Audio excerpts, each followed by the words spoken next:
മറ്റൊന്നുണ്ടാവുന്നു, അവിടെ ഒരു കുളിർമയുണ്ടാവുന്നു, അവിടെ ഒരു സന്തോഷമുണ്ടാവുന്നു. ഇങ്ങനെ നമ്മൾ ഓരോന്നിനോടും അസോസിയേറ്റ് ചെയ്ത് ഒരു സന്തോഷം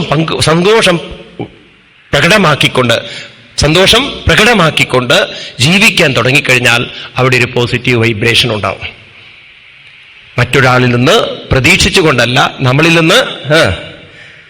നമ്മളിൽ നിന്ന് പ്രകടിപ്പിച്ചുകൊണ്ട്. ഇങ്ങനെ ഓരോരുത്തരും അവരവരുടെ രീതിയിൽ പെർഫോം ചെയ്യാൻ തുടങ്ങിക്കഴിഞ്ഞാൽ ഈ ലോകത്തിൽ ശാന്തി സമാധാനം ഉണ്ടാവൂല്ലയോ? അതല്ലേ ജീവിതത്തിന്റെ രഹസ്യം. അങ്ങനെ ആര് ജീവിക്കുന്നില്ലയോ അഖായു. അഖം എന്ന് പറഞ്ഞാൽ പാപം. അവന്റെ ആയുസ്, ആയു എന്ന് പറഞ്ഞാൽ ആയുസ്, അവന്റെ ആയുസ് മുഴുവൻ പാപിഷ്ടമാക്കിക്കൊണ്ട് മോഹം പാർത്ത സജീവതി, he is wasting his life. Never allow the mind to think about ഈ നേരത്തെ പറഞ്ഞ നോൺസെൻസ് ഉണ്ടല്ലോ, ചിന്തിക്കാൻ സമ്മതിക്കരുത്. അതുകൊണ്ട് നമ്മുടെ ഡിക്ഷണറിയിൽ 3 കാര്യങ്ങൾ ഉണ്ടാവരുത്. ഒന്ന്, ഇത് നമ്മൾ ഓർത്ത് വയ്ക്കണേ, ഇത് വളരെ പ്രധാനപ്പെട്ട ഒരു കാര്യമാണ്. ഞാൻ കുറേയൊക്കെ പ്രായോഗികമാക്കുന്ന ഒരു കാര്യമാണ്. ഒന്നാമത്തെ കാര്യം, വയ്യാന്ന് നമ്മൾ ഒരിക്കലും പറയരുത്. നിങ്ങൾ വയ്യാന്ന് പറഞ്ഞു കഴിഞ്ഞാൽ you are mentally accepting you are weak എന്ന്. ഫിസിക്കലി നിങ്ങൾ വീക്കായിരിക്കാം, പക്ഷെ മെന്റലി നമ്മൾ വീക്കാവരുത്.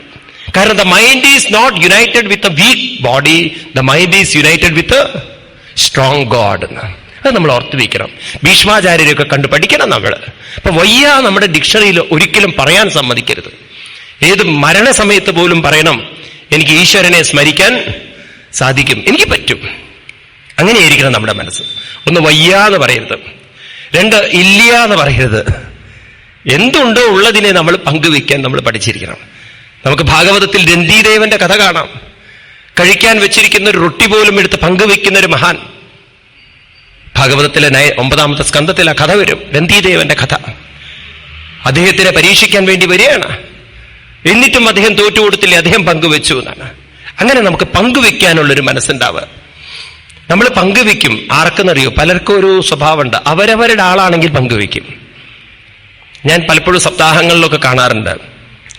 ചിലപ്പോൾ ഇങ്ങനെ പാക്കഡ് ആയിരുന്നാലല്ലോ, സ്വന്തം ആളാ വരുന്നതെങ്കിൽ കാലൊക്കെ എങ്ങോട്ടാ പോകുന്ന, കൂർമ്മവും കാനീവ ആമയെ പോലെയൊക്കെ ചുരുങ്ങും. അവരവരുടെ ആളുകൾക്കൊക്കെ സ്ഥലം ഉണ്ടാകും.